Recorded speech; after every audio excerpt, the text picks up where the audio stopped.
All right, Shalom. I want to give all praises, honor, and glory to Yahweh, Ba'ashem Yahushua, Ba'ashem Rakar Kadash, double honors to apostles of GMS, and sincere Shalom to the brothers out here pushing this truth and sincerity. And I pretty much want to go into a quick topic. Funny how I say that every time it ends up being long, but it's all through the Spirit of the Lord. So, what I'm going into is pretty much about how this is all about the elect, not just waking up everybody. And it's like it's even, believe it or not, like a friendly reminder to keep us on track, really, because that's what we're out there for. Is only and solely for the elect. People want to think it's about waking up everybody or waking up every black man, woman, and child. It's not about that. It doesn't work that way. We already know that. So when it comes to this truth, we know, we have the understanding that this is only for the elect. Like, not everybody can make it. No one can say, "Oh, we believe in God and that's it, and we're automatically saved." If that was the case, we'd have been out of here. If that was the case, it would be that easy, but it's not. So I'm gonna start out with Psalms 94:16. It says, "Who will rise up for me against the evildoers?" Now, actually, I'm gonna keep reading. It says, "Or who will stand up for me against the workers of iniquity?" Now, we can all easily say that the evildoers are Esau, but that's our people too. Why? Because they follow with Esau. They follow everything they do. They follow the guidelines with Esau. It's all about saving America to them. Those are the evildoers. Even the upstanding citizen is an evildoer, because he follows along with just doing his everyday life in America. He ain't seeking nothing. He ain't seeking nothing spiritual or above to really do this work. The 2/3 of our people are evildoers too. Esau's evildoers. So, like I said, it's easy to point the finger at Esau, but our own people are evildoers.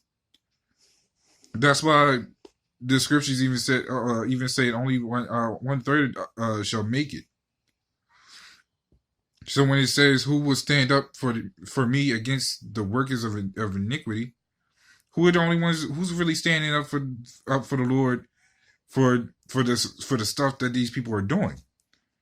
You got church people that will hug Esau for shooting up their church, or will eat pork. We're out there telling them we don't. You're not supposed to eat pork.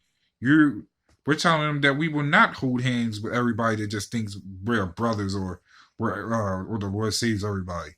Those are workers of iniquity. Those are ones that ain't with us, or ain't with the Lord, for that matter. That what they're for is that white Cedra, the white Jesus, so-called white, and we're not for that. We're for Yahweh Yahushua. And that's the main important thing about this truth, is that we're telling people like it is. 2/3 of our people want to die. We're not out there to save everybody. But what are those iniquities? Let's go further into it. What are the workers of iniquities? The ones that follow the homosexuality, adulterous people, people saying that everybody can make it, or that the Lord is a loving God. When we telling them that the Lord is a man of war, those are the workers of iniquities. We're telling these people that everything you thought you knew was completely wrong, but they don't want to hear that, because guess what? They'll say, "Not my Jesus." Who's your Jesus? Well, guess what? It's that Cedra that you follow. We're telling you that we don't follow that. That's why we have the horns on his head when you see the picture of him, because that's not the real Messiah. That's a fake, a phony. So we're telling it like it is. We're standing up we're standing up against that mess. Y'all are evildoers behind that mess. So let's go further in. Here, Romans 12:9. It says, "Dearly beloved, avenge not yourselves, but rather give place unto wrath. For it is written, vengeance is mine, I will repay, saith the Lord." So for you guys that like to be freedom fighters, saying that they don't have time to wait on the Lord, saying that we should take up arms and fight against the white man. When we read the scripture, what does it say? It says, "Dearly beloved, avenge not yourselves." You guys are trying to avenge yourselves, which y'all not even really doing at this point, because y'all will say it, but y'all won't do it. Y'all just like to say this stuff just to amp people up, and just realize we ain't doing jack shit. Because guess what? No one made a move.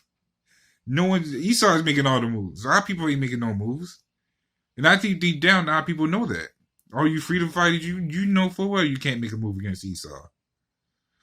It says, "But rather give place unto wrath, for it is written, vengeance is mine, I will repay, saith the Lord." So the Lord is the one that gets our vengeance, not you freedom fighters.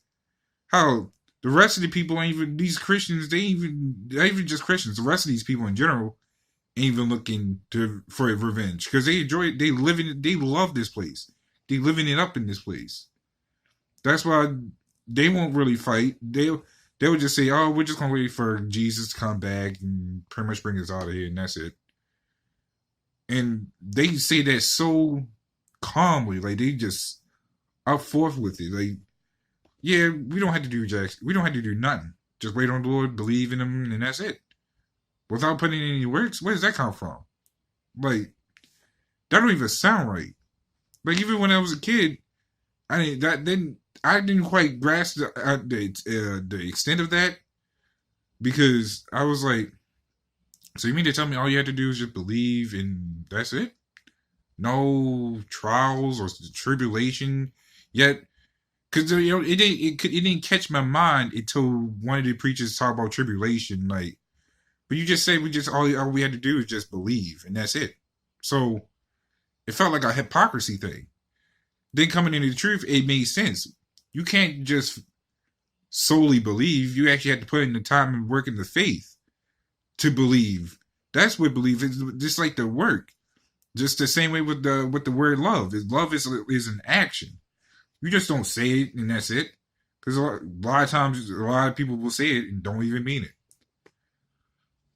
And we can see that. Like, you can see that a lot of people will actually say the word and would not mean it. Just the same way is when people say all you had to do is believe and that's it. That's really no work. There's really no action. To say to believe without any action means you don't believe in general. So the way I'm seeing it is, you people, y'all think this is just that easy. And you freedom fighters, y'all just was like, fuck the Lord. Excuse the language. But that's what y'all basically saying. And that means y'all are weak, and even in spiritualness. Even in physical. Because guess what? You still can't do anything. Because you know full well you're going to back down. Because you don't have the power like Esau does. Esau has the power. He'll blow you niggas away with ease and without a thought. You guys, y'all don't have nothing. What, y'all little pistols and that's it. So, I just wanted to get into this quick topic because only 2/3 are going to make it. 2/3, I mean, I'm so lucky. Only 1/3 is going to make it. 2/3 ain't going to make it. 2/3 ain't gonna be able to survive that. Y'all don't have the understanding. That's why it says a small remnant shall be saved or shall escape. Why? Because they are the Lord's elect. They were chosen. Their fate was the fate is already sealed. So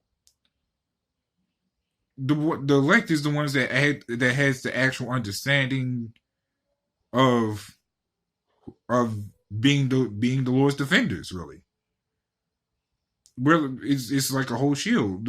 We serve Esau. We serve Esau for a time to show, so the Lord can show us that this is what we don't want to be in. This mess. So we ultimately want to serve Yahweh Shem Shah, so we can live in a better life, a better environment, so we don't live the way we do. Because this mess is a mess. Our people love it in this mess. That's why they are. What was it?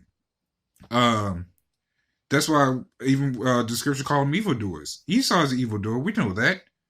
That's not the issue. Esau was ordained to do this mess, but our people follow along with him. That's the problem.